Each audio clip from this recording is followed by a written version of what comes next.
ইসরায়েলের অব্যাহত হামলায় বিদ্যমান সমঝোতা লঙ্ঘনের অভিযোগ করেছে লেবানিজ সেনাবাহিনী। তারা বলছে তেল আবিব আন্তর্জাতিক আইন অমান্য করছে। সেনাবাহিনী বিবৃতিতে জানিয়েছে ইসরায়েলি বাহিনী দক্ষিণ লেবাননের জাওতার আল শারকিয়া শহরের পৌর ভবন, স্কুল, হাসপাতালে হামলা চালিয়েছে।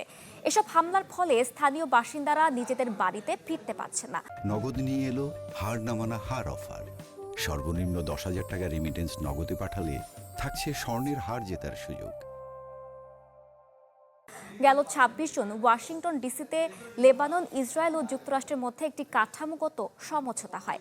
সমঝোতা অনুযায়ী দক্ষিণ লেবাননের কিছু এলাকা থেকে ইসরায়েলি সেনা প্রত্যাহার করার কথা, পাশাপাশি স্থানীয় নিরাপত্তার দায়িত্ব নেওয়ার কথা লেবাননের সেনাবাহিনীর। তবে সমঝোতা হওয়ার পরও লেবাননের বিভিন্ন লক্ষ্যবস্তুতে সামরিক হামলা চালিয়ে যাচ্ছে ইসরায়েলি বাহিনী।